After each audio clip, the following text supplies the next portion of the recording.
This is the White Coat Investor Podcast, where we help those who wear the white coat get a fair shake on Wall Street. We've been helping doctors and other high-income professionals stop doing dumb things with their money since 2011. This is White Coat Investor Podcast number 262, Cost of Raising a Child, Questions on Homes, Rings, and Robo-Advisors. This podcast is sponsored by Bob Baiani at drdisabilityquotes.com. He's an independent provider of disability insurance planning solutions to the medical community in every state and a longtime White Coat Investor sponsor. He specializes in working with residents and fellows early in their careers to set up sound financial and insurance strategies. If you need to review your disability insurance coverage, or you just need to get this critical insurance in place, contact Bob at drdisabilityquotes.com today. You can email info@drdisabilityquotes.com or you can call 973-771-9100. Let's see, we're recording this. It's March 28th. This actually isn't going to run until May 12th. You know what that means when there's 6 weeks between the time of recording and the time it's going to run. It means I'm about to go have a whole bunch of fun. But today we are together. I am here with Dr. Thisha Spath, my co-host here on the White Coat Investor Podcast. And we have got a great episode planned for you today. What have you been up to lately, Thisha? Oh gosh, just the usual kids and work and nothing too special recently. How about you? Well, I'm actually recording this between two trips. I'm in town for, 28 hours between a trip to Phoenix and a trip to Costa Rica. And I've got a shift Oh my in that God. time period. So I've got a whole bunch of work this morning and packing bags in between the work. And so it's a pretty quick turnaround. But we're going to get this recorded. Cindy tells me we have to record this episode today because I'm apparently going to be out of town 3 or 4 weeks in April, and she's going to be out of town the other week. So here we are recording 6 weeks in advance. So if anything in this episode seems really out of touch with what's going on in the world, don't blame us. It's recorded quite a bit in advance. It's because Jim's a rock star. Okay. Well, I don't know if I'm a rock star, but the pandemic's not over, I guess. It's may never be over. It depends on how you define over, but we're definitely traveling again. And we kind of take this perspective that since we're financially independent, we don't want to miss out on anything. We still like work, but we don't want to miss out on anything. And so we're trying to live this hybrid life where we go on all these trips and do whatever we want to do, but also have meaningful work. And it ends up getting really busy sometimes. And I don't know, maybe we'll figure that out one of these days. But so far we have not yet. Absolutely. Yeah, Okay, there's definitely a whole bunch of rebound travel that's happening. Yeah, for sure. There's a lot of rebound travel out there. All right, I got to tell you about something I've been working on. I'm actually done with it at this point that we're recording this, but it hasn't launched yet. By the time you hear this episode, it will be launched. And it's called The White Coat Investor's Guide to Asset Protection. This is a book I've written over the winter. It's all about asset protection, a single subject, right? We're all out there worried we're going to get our pantsuit off us from making one mistake at work and losing everything we've ever earned, everything we have, that our whole life we're going to be destitute because of one malpractice suit. And that fear is probably completely overwrought for most of us. But the chances are not zero of that happening.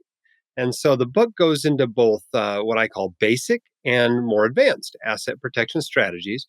But perhaps the most important part of the book is it details all of the relevant asset protection laws. And this was a big deal compiling all these because asset protection law is state specific.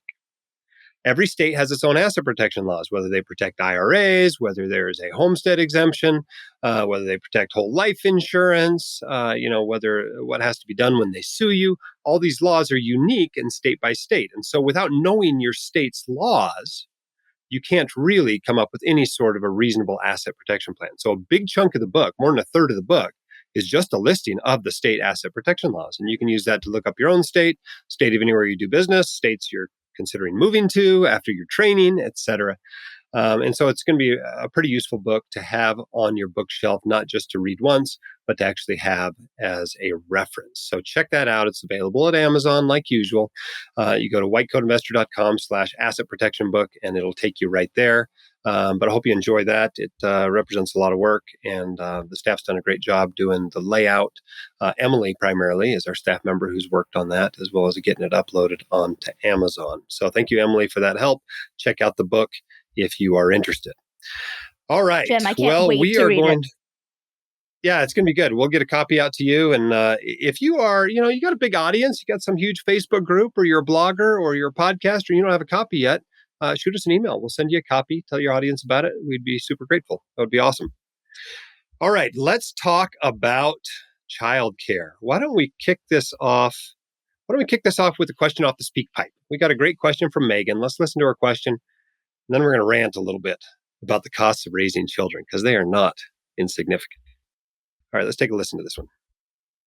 Hi, Jim. I'm a general surgeon and my husband is a vascular surgeon. So, for obvious reasons, we have to have a full time nanny.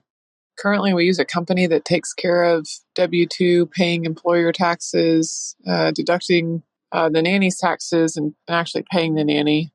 However, they're upping their fees to over $1,000 this year. Is this something that you think that we could do on our own, or do you have any resources for setting up a payroll? We will be doing this for many years, so these costs can add up. That's a great question, Megan. Thanks for leaving that. There are a lot of costs of having children, not least of which is childcare and the cost of complying with the tax requirements of childcare. Let me first tell you what not to do, then Thisha can tell you what to do. What you should not do is what happened to my daughter this last summer. She was hired as a nanny and took care of a few kids for a local family for most of the summer. She made several $1,000s, and then we start talking about taxes last month, and I asked her how much she made. She doesn't know how much she made. Did she get any tax forms from the employer? No tax forms from the employer. Basically, they were treating her like she was the Friday night babysitter. Well, that works fine for the Friday night babysitter. It does not work fine for your full-time nanny. The IRS draws a line at $2,300 a year. If you are paying a household employee, which is what a nanny is, more than $2,300 in the year, you got to treat them like a real employee, right? You got to do I-9s, you got to do W-2s, W-3s, W-4s, you got to send them tax forms. Because what happens is when they go to file their taxes, they're faced with the dilemma that my daughter has right now. The dilemma is, do I not report this income? Or do I do what the IRS wants me to do, which is report the income, say I didn't get a W-2 I should have gotten, and throw you under the bus for not paying applicable payroll taxes. So don't put your nanny in that sort of a situation. Don't put any sort of household employee in that situation. Actually comply with the laws and do what you're supposed to do and keep everybody out of trouble. Thisha, you want to talk to them a little bit about what they're supposed to do and some of the easy ways to do it? Absolutely. Yeah. So nannies are considered household employees, which is not independent contractors. So because you are basically employing this person for most of their time, you're now an employer. And as an employer, you must pay the Social Security, Medicare, and federal and state unemployment taxes on the wages paid to that employee. So, and also remember that each state has their own rules. So there might be some state level taxes. So if you're going to do this yourself, there are a few services that will help you with it. Nanny Checks does it for $6 for a weekly paycheck. They charge $6.25 plus $80 a quarter for quarterly filings and $150 at the end of the year. So basically, that comes out to about $66 a month. Care.com does it for about $75 a month. We had a guest post by Dr. Astrid Moisey on the White Coat Investor called Financial Costs of Childcare. And if you want the details on that, she's got it all laid out for you. So basically, you're going to be needing to pay all these taxes upfront. And then, like Jim said, providing them with tax forms at the end of the year as well. So that's one way to do it. Nannychecksforcare.com sounds like a good option. Of course, you could also consider maybe hiring an au pair. A lot of physician families with dual physicians, two physicians, have good luck with au pairs because they're available to you at all times, with changing schedules, with changing calls. Sometimes nanny schedules don't work out. But an au pair is basically you sponsor someone to come live with you in your house for a year.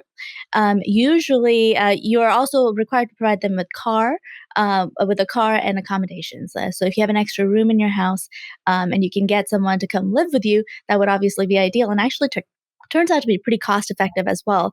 The annual cost of having it au pair is about $19,000 plus the car and the accommodations. And there are different companies out there that will do that for you. So that might be a good option for you. And of course, there's center based and daycares and in home daycares, which are a little bit more expensive. Yeah, I think most people are probably going to center-based, uh, you know, uh, childcare, but that doesn't work very well for doctors, right? When you get called into the No. hospital, or you're working night shifts, or evening shifts, or weekend shifts, a lot of these places are closed. They're like 8 to 5 operations Monday through Friday. This was a huge issue I remember for one of my residency classmates, right? She was an ICU nurse. I think she worked nights. He was an emergency medicine resident. No center-based daycare was going to work for them. And so they actually ended Right. up paying my wife to watch their kid, and it was good. She was about the age of Whitney, and so they hung out together. They were good friends, and but that Oh, was the only nice. sort of a thing that would work for them. They could not have done anything that was standard for standard employees who work bankers hours. Right. Yeah. We're lucky because my husband works from home and then we moved close to his family so they could help out when there's like, one of us has to work or we both have to work and the daycare is closed because of COVID, and all this stuff. And it definitely, childcare hours and center based hours really restrict a lot of parents and make it quite impossible for dual physician couples. So, yeah, nannies or au pairs would probably be a great option for those kind of dual physician families. Now the government knows this is expensive stuff. I mean, imagine you're the average household making 55 or $60,000 a year, and you're looking at costs of 20,000, 30,000, 33,000. To watch your kids. That doesn't work very well. So the government has done a few things to kind of help with the cost. You want to talk a little bit about some of those tax breaks that come for childcare?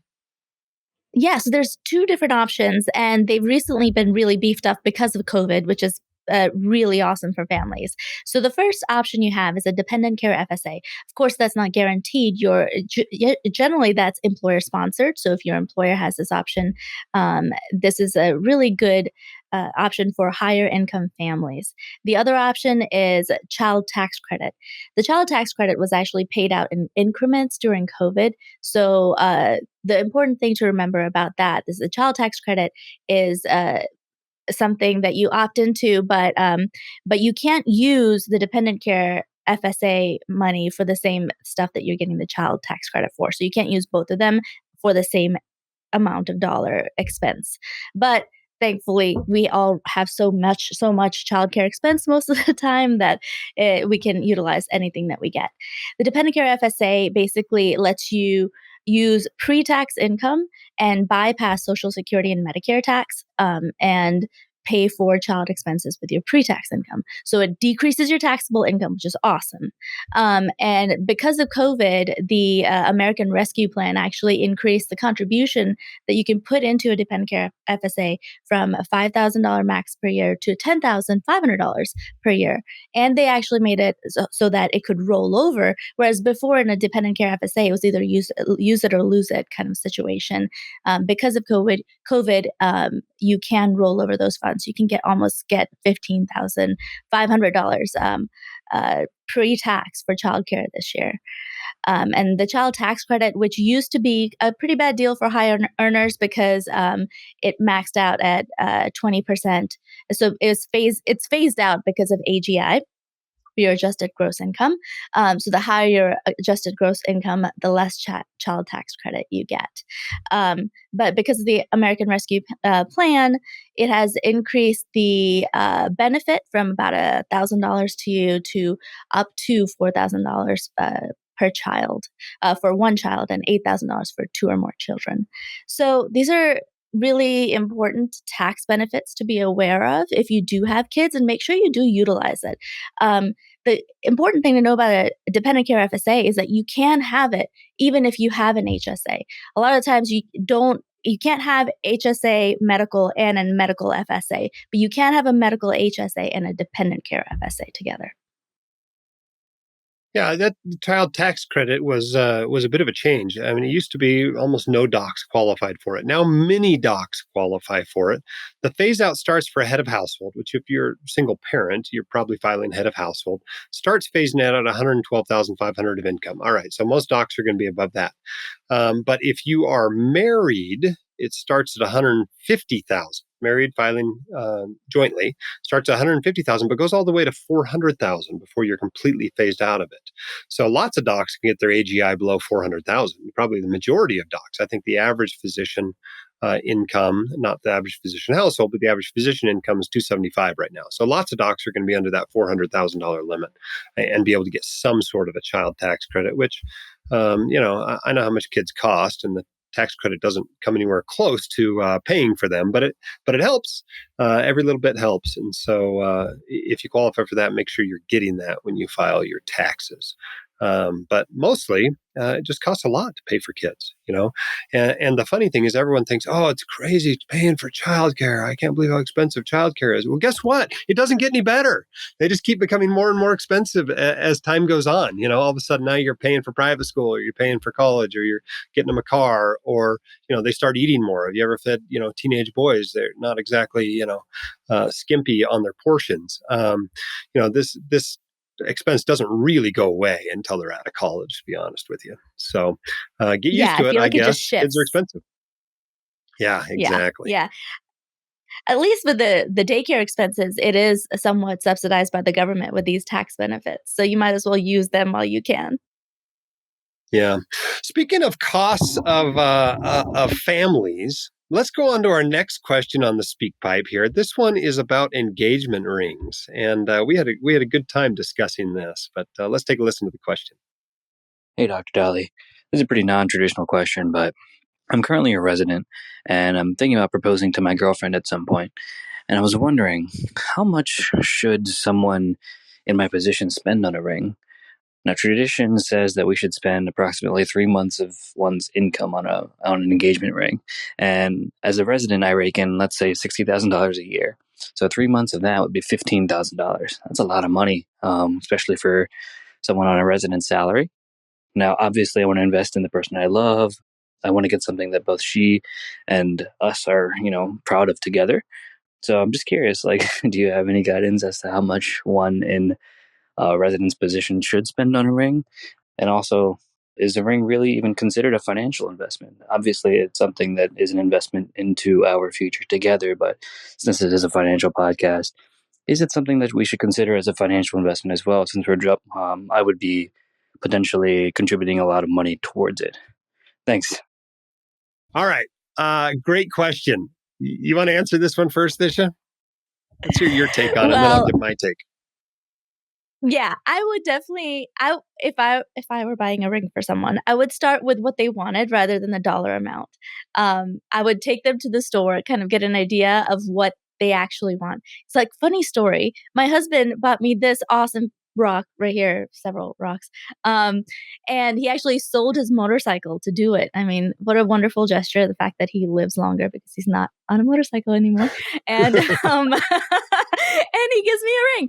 But honestly, when I saw it, I was like, "Oh, not my favorite ring," but that's okay because I love him and I'm gonna accept it no matter what.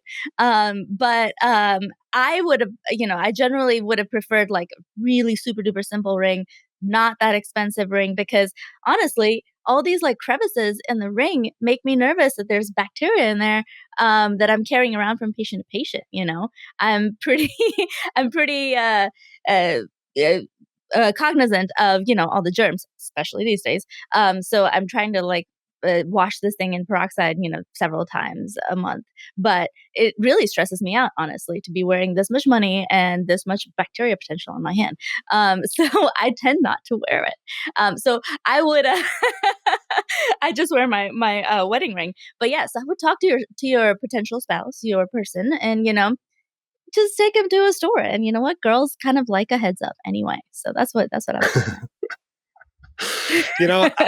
you say 3 months salary. I've never heard that before. It used to be 2 months salary. I don't know when that changed, but that's a guideline. And keep in mind who that comes from, right? this isn't coming from some sort of sensible place. This is coming from the diamond industry, right? From the jewelers. That's who comes up with this stuff, right? This is not some sort of required purchase. You do not have to buy this. And it's not an investment in the person. It's not, I'm investing in this for some sort of return down the road. That's not the way it works. It's a sign of commitment. It's a sign of love, but it's not some sort of investment you should expect a monetary return on. That if you spend $30,000 on a ring, you're somehow going to have a better marriage than if you spend $5,000 on a ring. That's just not the way it works. So let's not think Yeah. of this Let's as an just investment to start with. I totally agree. An investment is something that brings you cash into your pocket, either now or later. But this is not going to do that. If the person likes you, they're going to marry you, right? It doesn't matter what kind of ring you give them. But it would be great, I'm sure, that if they had some sort of a clue as to what they were going to be wearing on their hand for the rest of their life. So, I think, yeah, let's definitely separate investment from cost. This is definitely an expense.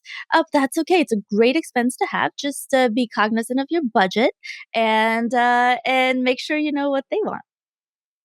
Yeah, for sure. I mean, it's like anything. Lots of people borrow tons of money to have a wedding. I think that's a terrible way to start out a marriage with all kinds of debt hanging over your head. Same thing. Lots of people borrow Absolutely. money to buy a ring. I think that's a terrible idea to have a bunch of debt hanging over an engagement. So I would Yeah. say a lot of it depends on how much cash you have. If you got all kinds of cash, Right. you're this attending physician with all your ducks in a row, you can spend all kinds of money on a ring. If you were in the situation I was in when we got married, you probably shouldn't spend that much, right? I mean, I wasn't even graduated yet from college. Here I am donating plasma for grocery money, right? No, I'm not going to go spend $15,000 on a ring. I think what I spent was probably 2,500. Now, granted, it's been over 2 decades, so you got to apply some sort of inflation figure to that. It was a nice ring at the time, but it wasn't some huge rock that you would expect somebody to have. That was marrying a doctor, for instance. And so, but I did what this just suggested, right? This was not a surprise when I asked my wife to marry me, right? I mean, maybe how I did it was a surprise. It ended up being on the ice between periods of a college hockey game. But that's a story for another day. But the fact that the question was coming was no surprise. We've been talking about marriage for months, right? We've been talking about everything you can imagine about marriage to try to be prepared for it. And so it wasn't a surprise that the question was coming. And so she went with me when we went to the store, right? And she got to pick out what she liked. And still has it today. And up until the time she sprained that finger and can't actually get it over her knuckles, she wore it all the time. But that's kind of the way that wedding rings go.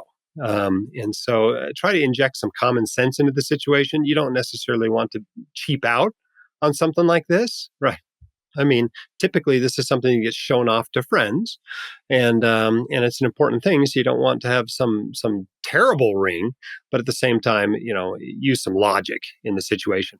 It's interesting these days. I keep hearing these advertisements on the radio of trying to decide whether to use a mined diamond, which may have some ethical implications, apparently, because people don't treat diamond mined workers very well in some parts of the world, versus I guess they're growing them now in labs. And so I'm not sure which one's considered more valuable. I suspect the lab grown one is cheaper and maybe even prettier, but not as authentic. So you've got that dilemma to sort out at the jewelers too. But maybe that's a place you can save a few bucks and have a better looking ring anyway. I don't know. That's about all the You know advice what? I've got for you on that subject. 15 grand seems like a lot for a resident to spend on a ring, though. I'll be honest. That's crazy. I think most people spend about 3,000 if you're looking for like a number.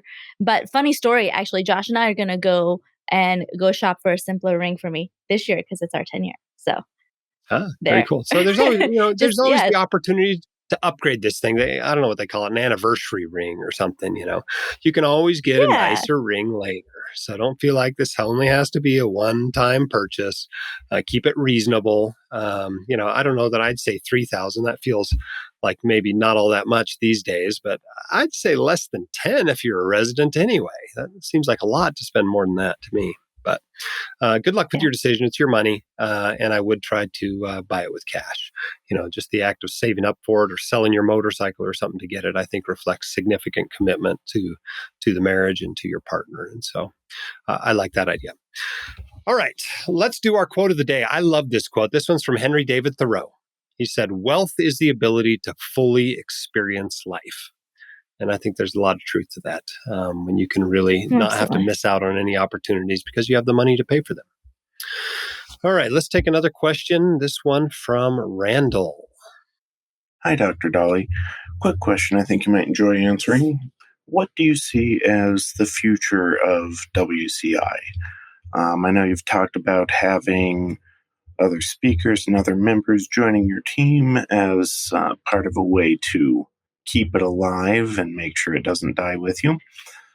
But I'm also curious what other changes you envision might come to WCI in next few years, next few decades, and when you think you might start cutting back and what your role will be going forward. All I right, the think you got future this of one. WCI. Yeah, I will. I'll tell you what I've been telling people for the last decade. I don't know. I don't exactly know where it's going to go. I'm just along for the ride. And I couldn't have predicted where it is today 5 years ago. I couldn't have predicted where it was 5 years in from the beginning. And who knows where it's going to be 5 years from now. Obviously, there's a lot more people depending on it now, though. So we do need some longer projections and some longer plans and things to do. The biggest risk to what the white coat investor as a business is me. I'm the one most likely to screw it up. Something happening to me would be a significant issue, although much less significant now than it would have been a year or two ago. We're trying to make it so that it's a little bit more viable as business in that it doesn't depend just on me. It wasn't that many years ago when I was, the CEO, the chief technology officer, in charge of everything basically. And then we started hiring people that gradually took over some of the things I was doing and then started doing some things that I wasn't even doing. And so that's when it's really grown by leaps and bounds. What do we hope to do with it? Well, the mission statement is what we believe in. We truly want to help you get a fair shake on Wall Street. We want to help as many doctors become financially literate as we can. And the longer we can do that for, the more good we're going to do, not only for those doctors and their families and their descendants, but for their patients. Because we believe that doctors that have their financial ducks in a row are better doctors. We think that you can concentrate on your patients more, that you're less likely to do something maybe you shouldn't due to a financial conflict of interest. And so we want to keep that going for years and years and decades and who knows, centuries maybe, who knows. And so that's our first mission. Our second one is to connect you to the good guys in the industry. And the good news is connecting you to them, we can usually make some money. And so that makes it a viable business and allows us to pay people. But the main focus for the last couple of years, as you've noticed, and the next few years is going to be, a process that involves removing me from the business. Not because I necessarily want to be out of the business, but because the business is better without me. And by that, I mean it's more of a business that can relate to more people. And it's a business that can endure when I'm gone or should something happen to me. But just setting it up that way is good for the audience. It's good for the business, et cetera. And no, I'm not planning on going anywhere. I'm planning on doing this for a long time. But we want to be prepared for those sorts of things. As you may have noticed, my hobbies are not exactly the safest hobbies on the planet, and something could happen at any given moment. And so we want to be prepared Oh, for that. Jim, don't be a Debbie Downer. We miss you so much. We Well, don't miss you. it's true. The founder, especially of something like this, is going to be a big part of it. Yeah. But it's really a big question. Can a business like this that was founded as Jim's blog outlive Jim? And we don't really know. There's a certain percentage of you that are here listening, that are reading the blog because you're personally connected to me. And we understand that. I don't know what percentage of the audience that is, whether that's 10% or a third or 90%. We don't really know. But there's a certain number who are coming here to become financially educated. And it's not that important that it's me behind the microphone or me behind the computer screen. And so obviously removing me from the business, the latter people don't care all that much. The former care very much because they're just here to listen to me. And so we don't really know what that percentage is, and but we're certainly going to find out. because as people can tell, I'm not the only voice on this podcast. And chances are you won't be the last voice on this podcast either, Thisha. And, and same thing on the blog. People have You noticed we mean have a you're bunch not of handing the columnists empire and to me? contributors. I know. It's weird. It's weird, isn't it? Yeah. But, but the idea is to have I multiple know. voices on here and have multiple perspectives and to make it sustainable because we think it does some really good things and we want it to do that long term. So hope that answers your question of what we see long term for the white coat investor. More shorter term, we've got some some books planned, some courses planned. We're going to keep doing the conference and it gets better every year. And we're continually making changes to the website and our communities to serve you better. That's where we're focused, and we got a lot of people working hard on it now. So it's a pretty fun mission and pretty fun business to be part of. Hmm. What I found is it's a learning process being an entrepreneur and kind of and growing a company, but it's a lot of work and it takes a whole team. There are a lot of people behind the scenes of this podcast and the whole site, but what I found with the frugal physician was that I just wasn't willing to try to keep building that when there was already a platform that was reaching so many people. Here at the White Coat Investor, I thought the benefit to the community at large would be so much greater if we just joined forces and did this together. So that's why I'm here, and I really hope that this company, this business that provides a really valuable service to our community of doctors, continues to keep going for years and years, beyond us. Yeah, some people ask, well, why a business? Why not a volunteer kind of organization or some sort of nonprofit or whatever? And the truth is, I don't think we could do as much good if we weren't a business. It's the profit we Yeah. make that allows us to hire people, that allows us to, again, reach more people, that allows us to connect you with, the good guys in the industry. So we think a business is the right format for this sort of an effort. But that doesn't mean that, money first is our mantra around here. It certainly is not. Do we make money? Yes. Do we want to take care of our employees and make payroll? Absolutely. But that's not necessarily the first and primary goal for the business. It does help me stay motivated sometimes when I'm not as motivated by the primary mission. So sometimes I'm more motivated by money. Sometimes I'm more motivated by the mission. And I think it's good to have both those motivations working toward the success of this business. All right, enough about Absolutely. WCI. Let's talk about you. This podcast is not supposed to be about me. It's not supposed to be about WCI. It's supposed to be about you and your dilemmas and your struggles with money. So let's talk about the benefit of the first-time home buyer savings accounts. This is a question from Jalen. So let's take a listen. Hi, Dr. Dolly. Thank you for all that you do.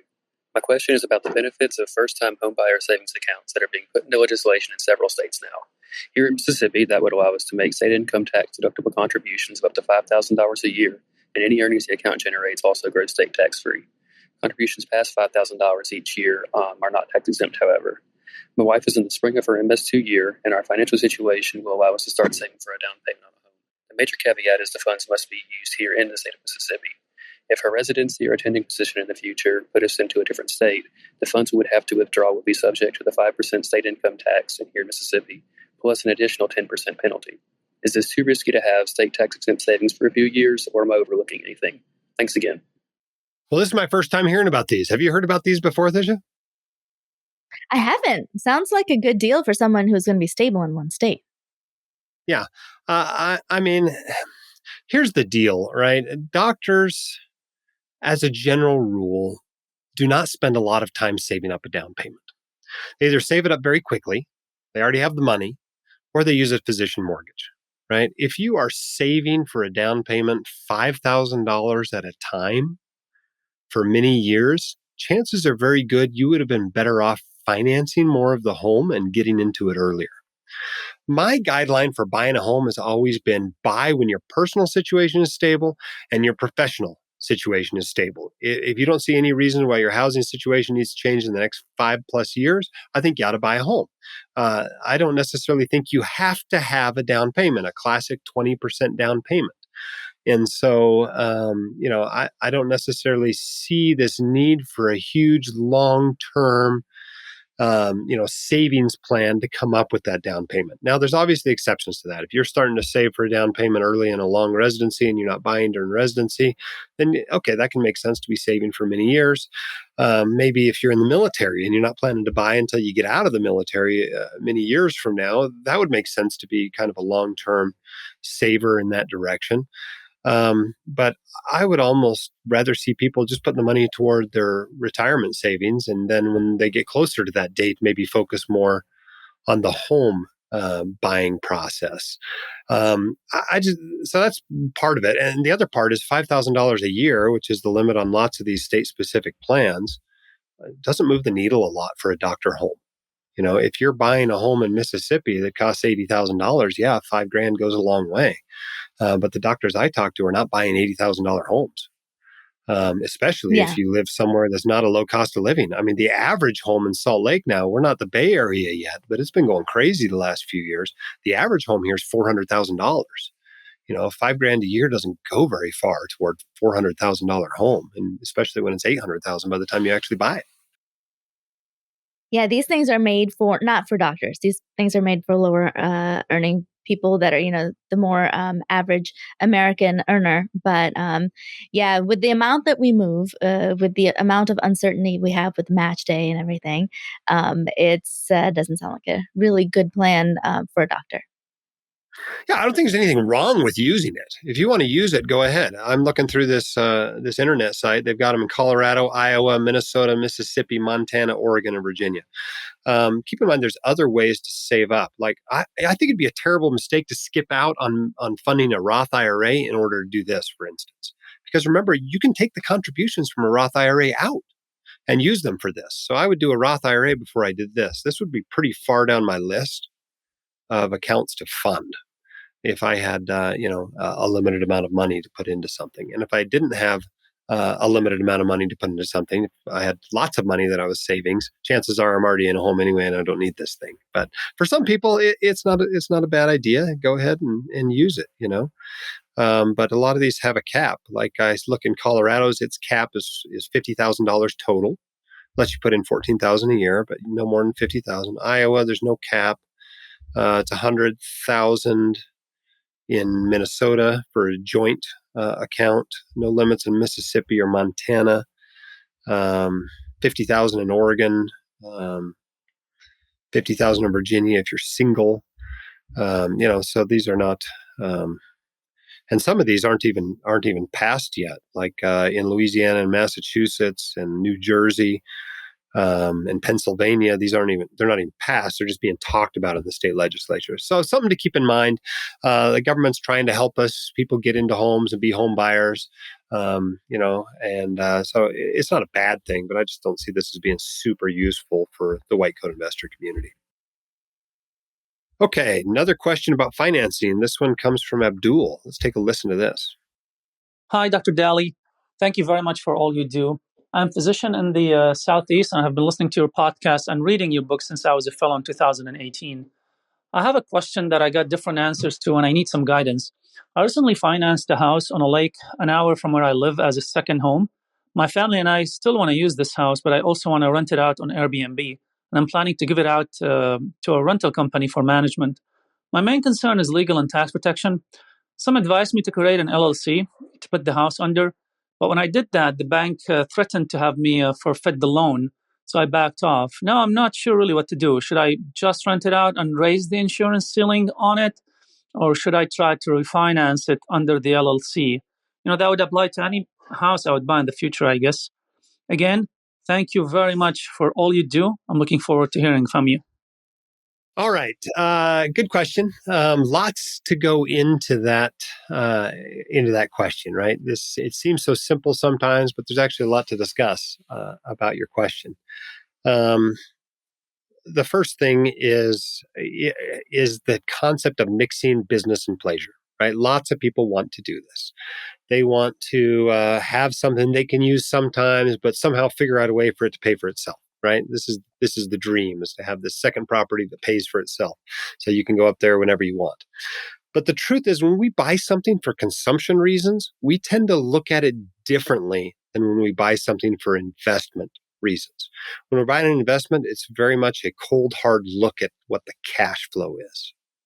And I don't think when we buy a house, we look at it quite the same way, and that includes second houses. When you're looking at that lake house, you're like, oh, this would be so fun to sit out on the deck, and it's a beautiful view, and I like the neighbors, and none of that goes into buying a rental property. When you're doing that, it's all about how much will this rent for? What will the expenses be? What will the purchase price be? What's the cap rate going to be? Let's evaluate this. Is it a good investment? And I think mixing those two, you get into trouble. You usually end up buying more for consumption reasons and just hoping it works out as a good investment. And I think it's much less likely to. So that's the first thing that pops to mind when I hear this question. What are you concerned about this scheme, Vishen? So yeah, I would echo what you just said. Is that whenever you have a second home, and you are trying to rent it out, it's good to know that when you didn't buy it as an investment, it may help support some of the costs to have short-term renters in there, but it's probably not going to be a cash flowing property for you. And as long as you're okay with that, that's fine. The other thing is that whenever you try to put in a investment property or any property into an LLC, most mortgages have a due on sale clause. So you can't transfer the property into someone else's name or a business's name without having to pay the mortgage like you encountered. So that is something. I haven't heard of it actually happening to a lot of people, but I guess it did happen to you, and it is a possibility in any closing disclosure or any loan document that you come across on a mortgage. So then how do you protect yourself from liability in this kind of situation? Well, LLC is certainly one way to do it. The other way is just insurance. But then again, remember that if you bought it as a homeowner, you're going to need special renters or landlords insurance if you're actually going to be renting this for a significant amount of time. So you're going to need to have a lot of liability coverage, up to $1 million usually, and make sure that you have the right policy that's going to cover short-term renters and also cover any kind of damage or harm that might come to the people that stay in your property just because it's on the water or it has some other desirable thing that also kind of makes it dangerous. Yeah, for sure. Docks, boats, lakes, running water, all that stuff adds liability to the equation for sure. You often can have your a mortgage on a property in an LLC.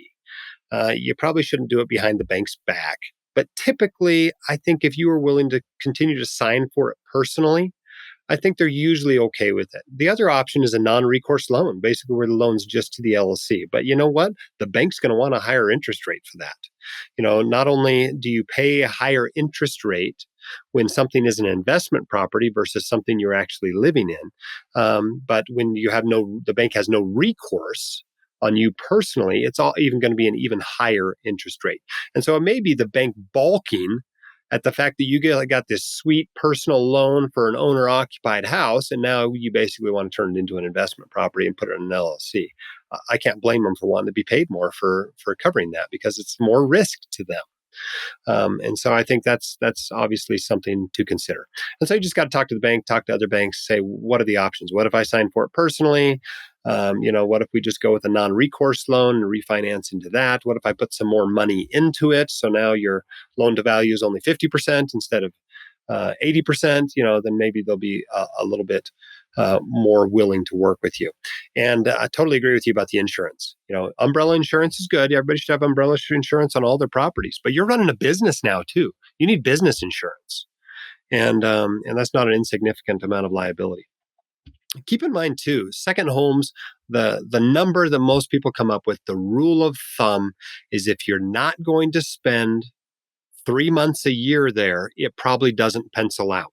You're probably better off renting that space when you go. Even if you're there for a month or two, you're probably better off renting it than you are buying it. And so keep that in mind when you're buying a ski condo, when you're buying a lake house, how much are you really going to use it? And I'm talking about beyond the first year. So we all go up there all the time the first year. I'm talking about beyond that, how much are you really going to use it? And if the truth is you're going to use it 2 weeks a year, this thing is not going to pencil out well for you as a second home. If it turns into this great investment property, that's one thing, but you ought to probably be looking at it as an investment property first in that situation, and then maybe you can use it a little bit. Be aware that you can't buy it in an IRA and use it. If this is owned by your IRA, you cannot use it personally. So that's an important thing to keep in mind. The other issue I see when I hear this question is the whole how leveraged should your life be question, right? And most of us as docs, we come out of school, we owe a ton of student loans. We're trying to get into a practice. We're trying to get into a home. We've got tons of debt. Our ratio of debt to our actual assets might be 40 times. We have 40 times as much debt as we have assets. And if you talk to experts on debt, on using leverage to grow wealth, you will see they recommend a much lower ratio of debt to assets. In fact, the numbers I have seen are 15 to 35%. So if you got $1 million house and you got a $500,000 rental property and you got $500,000 in retirement accounts and you got $500,000 in other investments, that's $2.5 million in assets. They're suggesting how much debt you have on that is in the $350 to $800,000 range. Not $2.5 million worth of debt when you've got $1 million worth of assets. So that's a very different scenario. So I think before you go financing a bunch of second homes, especially that aren't actually a need for you, that you really look at how leveraged your overall life is and decide how much leverage you actually want in your life. Because that not only introduces risk to your life, right? Nobody ever went bankrupt without having a bunch of debt, but it also impedes your cash flow, which in turn affects your ability to build wealth. And so ask yourself, what is the plan for leverage in your life? When are you going to reduce it? How much do you want to have long term, et cetera? And keep that in mind when you're doing things like financing a second home that may or may not be a great investment property. Great. Yeah, that's a great discussion. And I guess we could talk about Airbnbs too. I mean, Airbnb is a second job. You're running a hotel business. So you've either got to hire somebody to do those aspects of it, whether it's cleaning or turnover, the actual booking, that sort of stuff, or you got to do it yourself. And as a doc, you got to ask yourself, is this a good use of my time? Or am I better off, doing one more case or rounding on one more patient or whatever it is that you do as a doc? Let me play the devil's advocate here. A lot of real estate investors love short-term rentals because now it's active income that can offset your other active income. And especially if you can put in a significant amount of time into this property in the first year, you can claim rep status, right? And actually get all of the losses written off against your active income. But you have to be spending a considerable amount of time at this property. So a lot of people leverage a short-term rental and then spend a lot of time in on the first year, claim that the rep status and take the tax benefits of that. And the next year do the same thing with the next property. And then, and outsource after the first year. That's a way to do it. But this, again, like Jim said, this is introducing a lot of different factors into your life to try to get tax benefits. But it's very difficult to be a full-time doctor and do this. So you have to be prepared to be a part-time doctor and exactly. a real estate professional. I mean, REP stands for real estate professional, right? The requirement's 750 hours a year and no more than that doing anything else. So that means you cannot be practicing more than you're spending time on your real estate business. And you're not going to come up with 750 hours a year on one rental. It's going to take more than that to get to your 750 hours. At a certain point, you got to ask, what do you want to do with your life? Do you want to be a practicing doc or do you want to go do real estate? And if you want to go do real estate, I totally agree. You should get real estate professional status and get those tax benefits. But if you're actually, went to medical school and residency because you want to practice medicine, this may not work out well for you. Unless your spouse is the one who goes for real estate professional status. But we have somebody who works here at the White Coat Investor that has a short-term rental property. It's got 7 units in it, managed primarily by his spouse. And guess what? She doesn't put in 750 hours a year, so they don't get real estate professional status. And that's with 7 units. How many units are you going to be managing? it takes a certain number to really get to 750 hours. I'm sure lots of people fudge the numbers. It's a little bit of a gray area, but come on, it's got to be reasonable or it's not going to pass audit. All right, enough about the second home for Airbnb. Let's talk about Roth conversions. Here's a question from Anna. Hi, this is Anna. I imagine you're getting a lot of questions about Roth conversions, and I was wondering if you could do a segment on them, specifically regarding whether it is beneficial or not to do Roth conversions for high-income professionals during their standard working years, and also with the assumption if you weren't doing Roth, that the tax savings you would get from tax deferred was being used to go into investment accounts. Thanks for all you do. All right. Always happy to talk more about Roth conversions. It's a popular topic. It's a frequent topic we address here. And part of the reason it keeps coming up is because it's complicated. It's not straightforward. There is no awesome rule of thumb. And it's kind of the same whether you're talking about doing Roth conversions, which is taking money that's in a tax-deferred account and moving it into a tax-free or Roth account, or whether we're talking about making 401k contributions as Roth contributions or tax-deferred contributions. It's a complicated question. I mean, the only rule of thumb I've got, which isn't really perfect, is that during your peak earnings years, most doctors should do tax-deferred contributions. And in any other year, you should do tax-free contributions and consider Roth conversions. But even that rule of thumb, there are tons of exceptions to. What would you advise somebody who's asking a general question about Roth conversions, Thisha? What should they be thinking about? So what you should be thinking about is your tax rate now versus your tax rate in retirement. If you're going to be paying more taxes, higher percentage on your earned income right now than you would be in retirement, then it would make sense to lower your lower your taxable income now when you're in a higher bracket, and pay the taxes later when you're in a lower bracket.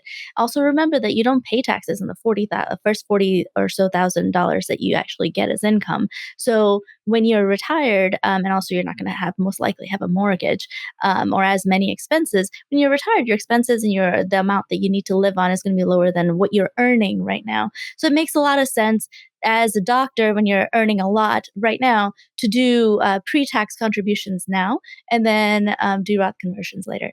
But you can also, it does help to have a Roth bucket and a pre-tax bucket of money to play with in retirement. And a lot of ways that a lot of people in our community set this up is by doing pre-tax contributions into the 401ks, but then also doing a backdoor Roth. So you have a little bit of Roth money that you can withdraw from to moderate the taxes when you're retired.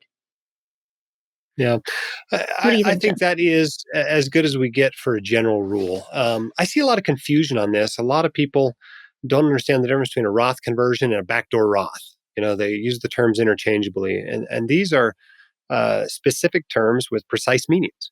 A backdoor Roth IRA is a process. It's a two-step process. It involves a contribution to a traditional IRA that typically is not deductible because of the person contributing is a high earner. And then step two is to then do a Roth conversion of that money, to move it from the traditional IRA to the Roth IRA. Because you didn't get a tax deduction on it, there's no tax cost to doing the conversion. That's a backdoor Roth IRA. That's not really what we're talking about with this question. So keep that in mind that it's, yes, there is a Roth conversion part of that step, but there's no tax cost to it. So that's really not what we're talking about here. We're talking about when you actually got to pay taxes on the conversion or on the money that you contribute to a Roth 401k, et cetera. And when you start talking about the exceptions, the main exception is if you're just an awesome saver. If you just save tons and tons of money, you're going to work for a long time. You're going to have a huge IRA. You're going to have a serious required minimum distribution problem, which is a good problem to have, right? That you have all this money, all this income in retirement. That's when you start thinking, well, maybe Roth makes a little more sense now. Maybe I should do Roth conversions even during my peak earnings years. Maybe I should do Roth contributions even during my peak earnings years. It certainly does some cool things with estate planning, right? When something's inside a retirement account, because when you're paying the taxes on a conversion, you're essentially moving money from taxable into a tax-protected account. And in that tax-protected account, money grows a little bit faster, and money will also be able to be stretched once you die. Your heirs can stretch that money out, that tax protection out for another 10 years. It's not as good as it used to be. They used to be able to stretch it over their entire life, but you can still stretch it for 10 years. And that's a huge estate planning benefit. You can also name beneficiaries for it. There's none of this probate crap you got to go through with that money. Once it's in that retirement account, you just name a beneficiary. When you die, they show a death certificate and they've got the money right away without any hassle. And then, of course, in most states, having money in any sort of retirement account provides substantial asset protection benefits. And so that's another advantage. Anytime you can move money from a taxable account into a tax protected account, you're usually also moving it from a non-asset protected account to an asset protected account. And that can be a good move as well. But you don't necessarily want to pay a whole bunch of extra taxes just to get those benefits. But there's even more to it. I mean, a lot of it comes down to, well, who's going to get this money? Who's going to spend this money? Are you actually going to spend it during your lifetime? Because what ends up happening is a lot of people get into retirement, they spend their taxable account, then they spend their tax deferred account, and then they die. They never get to their Roth account. They leave it to their heirs. Well, that's great if their heirs in a top bracket. But if their heirs in the 15% bracket, or I guess we don't have a 15% bracket right now, if they're in the 12% bracket or the 22% bracket, and you did all these Roth conversions at 37%, and then you gave the money to them, that probably wasn't a great move. Same thing if you're leaving the money to charity, right? When a charity inherits a traditional IRA, they don't pay taxes on it. So if you're going to leave anything behind to a charity, you ought to consider leaving behind your traditional IRA, or even better, your HSA is a great thing to leave behind to a charity, right? HSA sucks to inherit if you're not a charity. You got to pay taxes on the whole thing in the year you inherit it and take it out of the account. But if the charity gets it, they don't have to pay taxes at all on it. So part of it is, where's the money going to go when you die? And when you're 30 or 35 or 45 years old, you don't have all these answers. You don't know what tax rates are going to be in the future. You don't know how long you're going to work. You don't know, how much you're going to save, or how well your investments are going to do, or who you're going to leave your money to. And so it makes these decisions really, really hard. And that's why we try to come up with rules of thumb, but they're just not perfect. So if you're not sure what to do, split the difference. Do a little bit of a Roth conversion, do a little bit of Roth contributions to your 401k, and split the difference. And at least that way, you'll minimize the regret of doing the wrong thing somewhat.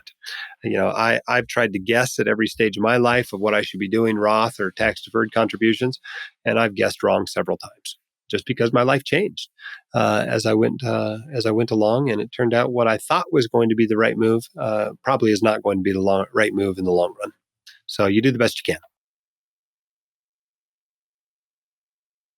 All right, let's take a question from David on Robo-Advisors. Good times. Hi, Dr. Dolly. My name is David, and I'm a practicing physician in Long Island, New York. I have a question for you today about Robo-Advisors. So right now, I am currently maxing out my 401k and my backdoor Roth, and whatever money I have left over, I typically steer towards either a brokerage account or paying down my mortgage, and I kind of do a little bit of each with the extra. In terms of the brokerage account, I've chosen to go with Wealthfront, which seems to be a pretty highly reviewed and highly rated robo-advisor. In general, the costs are 0.25%, so it seems pretty low. And their benefits theoretically are that they perform tax loss harvesting and direct tax indexing, where they buy the individual stocks of a mutual fund and can make changes based on those individual stocks as opposed to the mutual fund as a whole.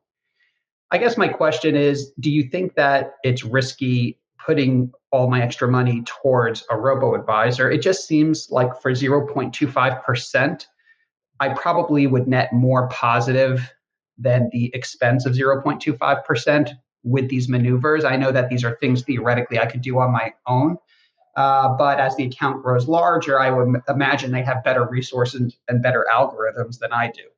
So I'm just curious to hear what your thoughts are on this. And thank you again for everything that you do. This is one of those dilemmas, right? Because there's not necessarily a wrong answer here. But there's nothing here that I'm getting super excited about either. A robo-advisor that doesn't cost very much, and that's a good thing. The less you pay for advice, the more of your money you keep. fees matter. And so you're right to be looking at that and asking yourself, am I getting the value out of this that I should be getting? My issue with the robo-advisor is that I think there's just a very narrow niche for them, right? If you need an advisor, you probably need an advisor on all of your accounts. And with a robo-advisor, they're not going to do all your accounts. They're going to do your taxable account and maybe your IRA. And you're going to be on your own for a 401k. Well, if you can do it on your own, why do you have a robo-advisor for the taxable account, right? If you can't do it on your own, why don't you have a real advisor that's advising and taking care of all of your money?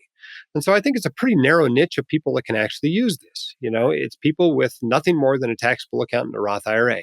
What does that mean? That probably means a resident. As far as our audience goes, there's not a lot of people that don't end up having more accounts once they get out of residency. So I think the niche for robo-advisors is just not very wide. And it's a product that they're trying to sell to a larger audience. And I think there is a place for it for sure in people that need an advisor and can just use a robo-advisor to manage their assets because all their assets are in a taxable account and an IRA. I think there's probably a niche there, but I don't think there's very many doctors in that niche. And so I don't know that it really works for the people that listen to this podcast very well. They Yeah. try to sell it with the we'll tax loss harvest. Well, that's great, right? Tax loss harvesting is worth something, but is it worth 0.25% a year on $1 million portfolio? No way. No way. You're not going to get that much tax benefit out of that, right? 1% a year on $1 million portfolio is $10,000. 0.25% on $1 million a year is $2,500.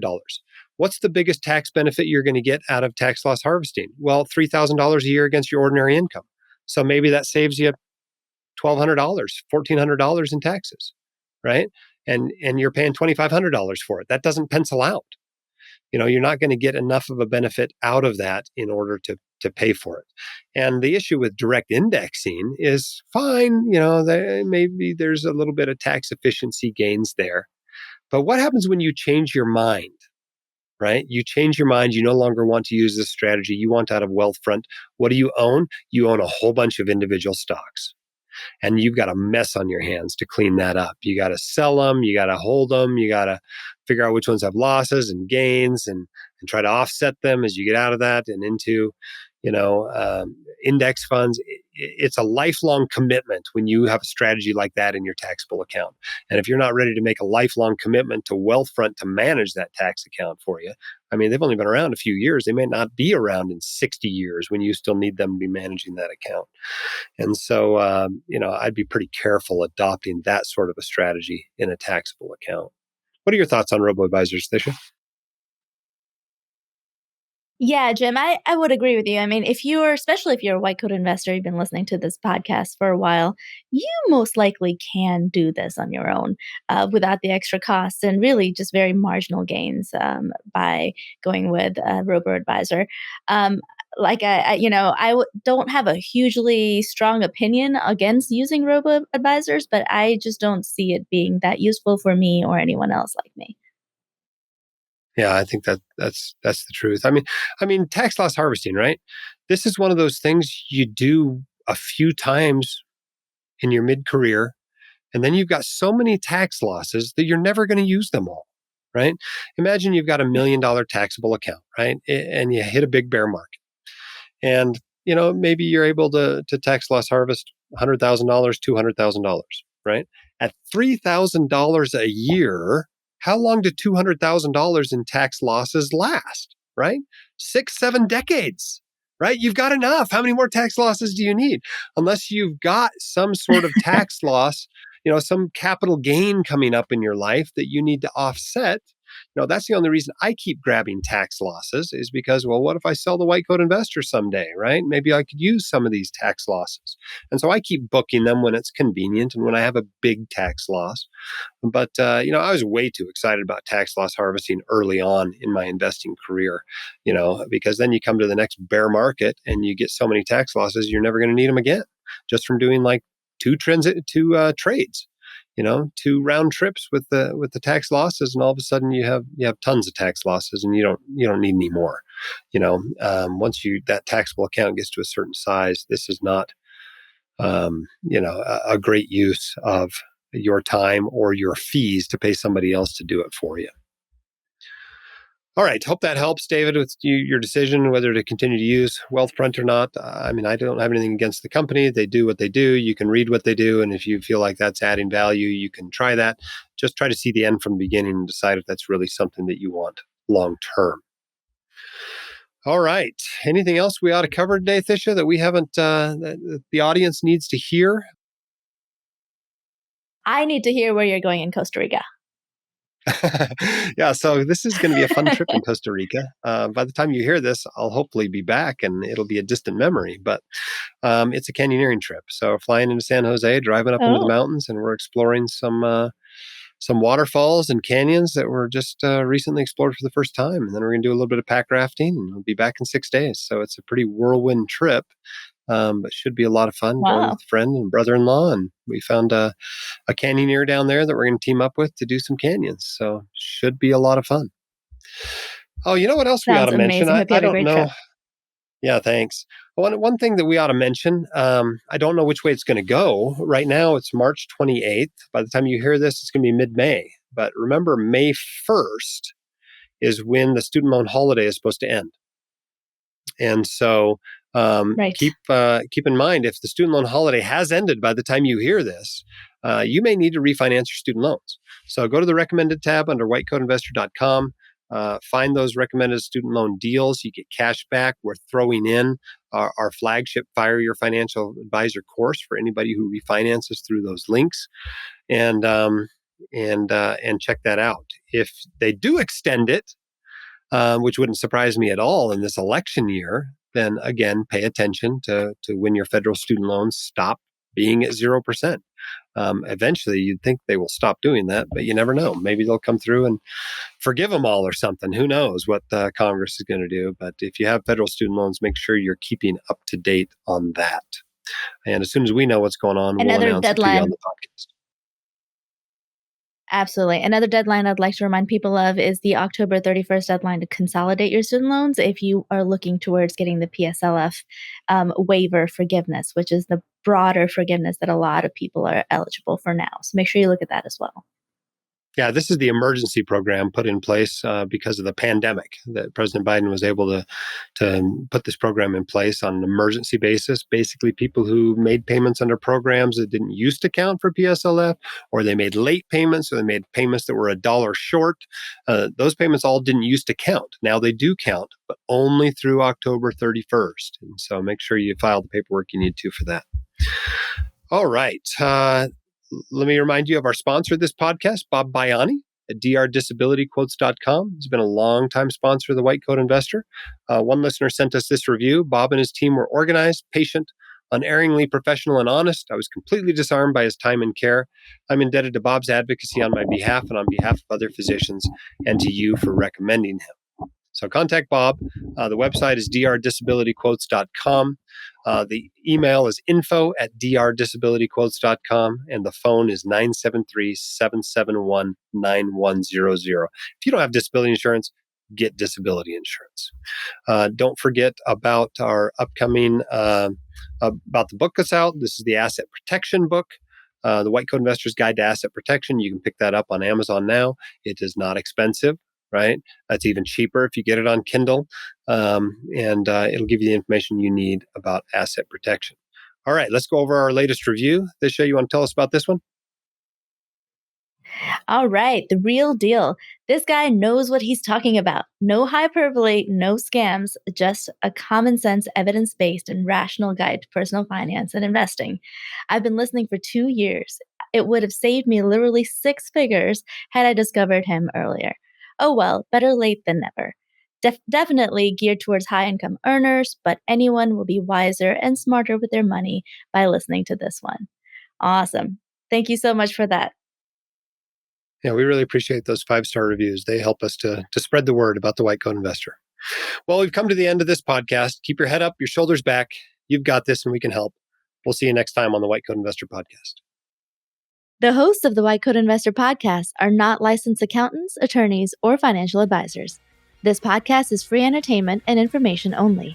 It should not be considered professional or personalized financial advice. You should consult the appropriate professional for specific advice relating to your situation.